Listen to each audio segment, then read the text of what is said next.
What's going on, everybody? My name is Jeff Rose. I'm a certified financial planner, and welcome to my channel where I help people achieve financial freedom through accelerated wealth building strategies. And today we're talking about setting goals. And yes, I am a certified goal getter. I am all about setting goals, reviewing those goals, and most importantly, achieving those goals. But I wasn't always like this. Now, there was a time where I would do my New Year's resolutions, I might do annual goals and review those next year. I wasn't all about reviewing my goals like every single day. It just wasn't something that I felt was necessary.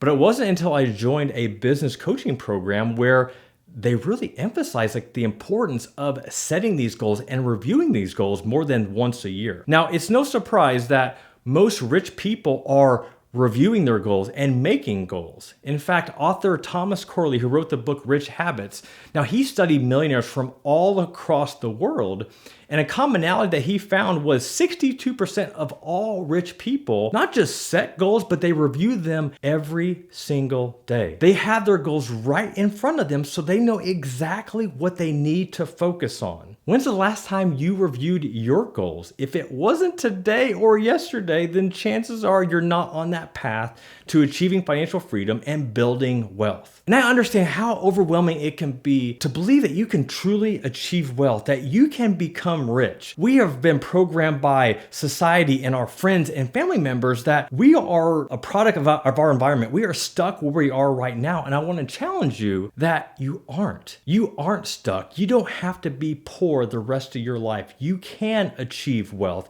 You can achieve financial freedom, but it all starts with setting goals and working towards achieving those. Now, for those that need that kickoff checklist to get started, what I want to share today are what are the top 10 financial goals that you can start working on today. So we're going to find out what those are right now.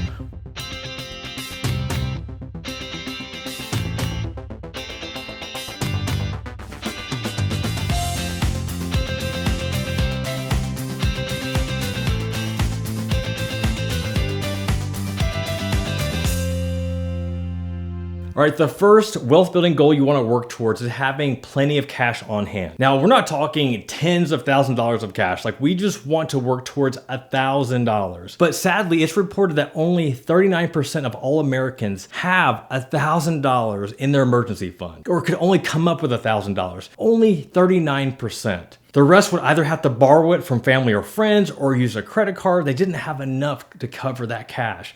But you want to build cash savings. Why? Because cash is king. Will help you out with emergencies. Cash will give you the freedom if you lose your job, if you want to change jobs, if something happens that you need cash, you want to have cash. Now, if you're watching this and you're saying to yourself, Jeff, yeah, I get it. I need to have cash, but where am I going to get cash? I want to give you two quick solutions. One, sell your crap. What do you have in your house? What do you have in your apartment that you do not need? What do you have that you can sell on eBay, at a yard sale, on a Facebook page to generate that cash that you need? The second thing is you want to cut out the crap. What are you paying for that you do not need? Is it your cell phone bill? Is it Netflix? Yes, I went there. Is it your internet bill? Is it your cell phone that you just really don't need the premium package when you can go out and buy a prepaid cell phone? Whatever that is, cut out the crap to get to that point where you can boost your savings to $1,000. Now, if you check out the book Total Money Makeover by Dave Ramsey, that is one of his baby steps, is achieving that $1,000 emergency fund. And he challenged people with that because most people don't have that $1,000. So that gives you a number to shoot for. And it is an achievable number. It can happen if you listen to some of the advice of selling some of your crap and cutting out the crap. All right, the second wealth building goal is having a debt reality check and also having a debt payoff plan. Now, I know that becoming debt free seems like an alternate universe for many of you. You're probably thinking, I will never pay off my mortgage. I will never pay off my student loans. I can never pay off all my credit card debt. If you believe that, then that is true. You won't achieve that. You won't become debt free because you've already told yourself. But let's get realistic. What is a reasonable payoff strategy that you can get rid of all your debt? So you need to have a debt reality check to find out exactly how much debt do you have. What is the interest rate that you're paying on that debt? What can you pay off in the next 3 months, 6 months, 12 months? and be real with yourself. What can you really accomplish? But before you begin that debt payoff plan, you gotta go back to that spending. You have to keep your spending in check. If you can't pay cash with whatever you wanna buy, you can't afford it. Let me say that one more time. If you can't pay cash, you can't afford it. That is the only way that you're going to become debt free. All right, number 3 is planning an early retirement. Yes, you want to plan an early exit strategy from your career that allows you to live your life the way that you want it in a much sooner fashion. Now, this is funny to me because earlier in my career, I remember telling myself, like, I want to be able to retire at the age of 50. It was this goal that I don't even know what inspired me to want that goal. But I just told myself, like, I want to retire at 50. So then I just reverse engineered, what would that look like? What would I need to start saving today to achieve that goal of retiring at 50? And that's how all goals work. So planning an early retirement. So first you got to figure out, when do you want to retire? How much do you think you need at retirement? And then being in your 20s and 30s, you have the beauty of compound interest to take advantage of investing for yourself right now to have that money grow for you. So to achieve this early retirement, some things you have to do is you have to start investing into your 401k. You have to start investing into a Roth IRA and take advantage of some of that tax-free growth that you get inside the Roth. So what are some of the action items that you have to start if you want to plan an early retirement? Well, you have to start investing. I mean, there's no way around it. You have to start investing. So we're going to start investing into our 401k to get advantage of the free match that most 401ks offer. We're going to start investing into a Roth IRA to take advantage of that tax-free growth that you get. If you want more about the Roth IRA or more information about the Roth IRA, you can check out my Roth IRA Millionaire video. The Roth IRA is one of the greatest tools that a young person can take advantage of, especially if you're wanting to plan for an early retirement. I would also challenge you to invest outside of the stock market. You're gonna have to look at different alternative strategies. This could be investing into peer-to-peer lending. It could be into real estate. It could be into crowdfunding real estate like Fundrise, which I've done videos on all of these. You can check out my Lending Club video or my Fundrise video. But investing outside the stock market is another way that you're going to achieve wealth. And most rich people don't have all their money tied up in the stock market anyway, so that's why you want to start exploring other options that are outside the stock market. All right, number 4 is you want to seek out mentors that can help you achieve your wealth building goals. Whatever the lifestyle that you want to achieve, who do you know that is close in your life that you have a direct relationship with, or you can have a direct relationship with, that has a certain level of financial success that you would like to emulate? Somebody that you look up to that has done the right things, that seems to make all the right decisions. Imagine how much you can learn from them, from their experiences, from their wins, from their failures, from their struggles. You can learn so much from them. So start seeking those out. And if you're not sure how to find a mentor, you can watch a previous video where I talked about, how I found my mentor and give you some tips on how you can find a mentor to help you achieve what you want and what your desired results are. All right, number 5 is getting your insurance in check, making sure you have the proper insurance to protect you from financial catastrophes. Now, this is one of the most boring topics that everybody wants to skip over because who wants to talk about insurance? But the reality is that every single wealthy person that you run into is going to have the proper coverage, whether that be life insurance, auto insurance, homeowners insurance, personal liability insurance, workers' comp insurance if you're a business owner. I don't even know how many different types of insurance I have, but I know that I have a lot because of protection to make sure that my family is taken care of. Now, if you're watching this and you don't have kids yet, life insurance is probably something that you don't need yet. But whenever kids are on the horizon or whenever you get married, then that is when you want to start looking at life insurance. It's something that you don't want to avoid or ignore, especially if you have loved ones that are dependent on you. Now, one type of insurance that is often overlooked is income insurance.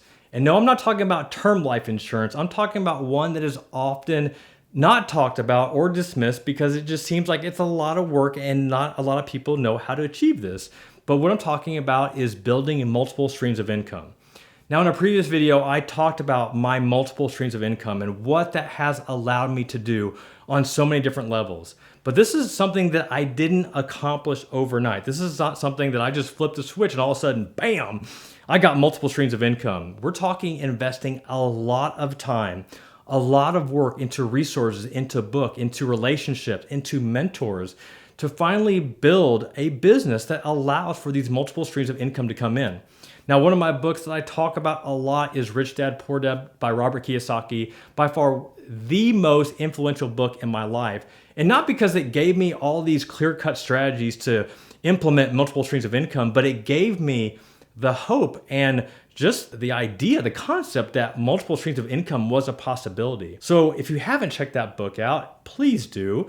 It will at least give you a mindset shift to let you know that it can be accomplished. One of my favorite quotes by Warren Buffett when it talks about building multiple streams of income and wealth building, Warren says, if you don't find a way to make money while you sleep, then you will work until the day you die.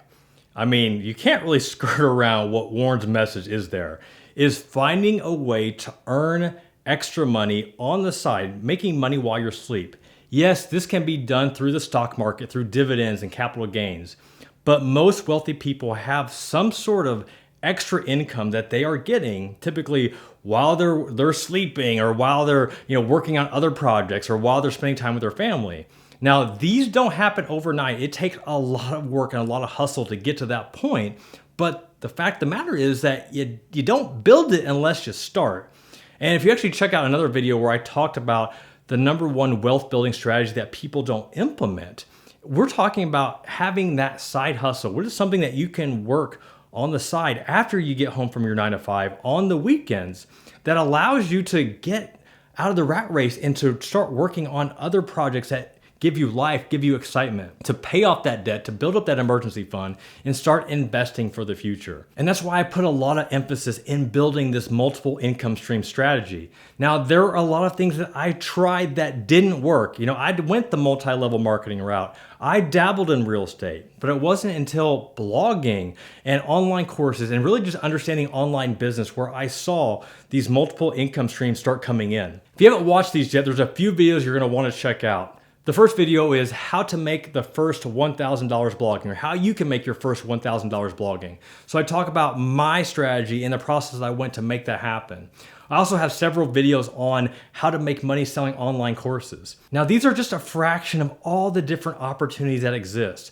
You have real estate, you have retail arbitrage through Amazon or eBay, you have Amazon FBA, you have coaching. I mean, there are just so many different ways that you can start building a secondary income stream, but the fact is you have to start. It's not going to grow on its own. Passive income doesn't exist unless you're willing to put in the work to make it happen. All right, number 7 is finding content with what you have and be willing to live off less.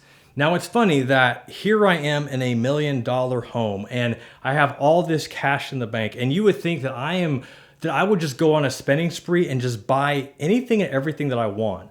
But I have to reflect back on what got me to where I am today, what allowed me to reach this level of financial independence and financial freedom.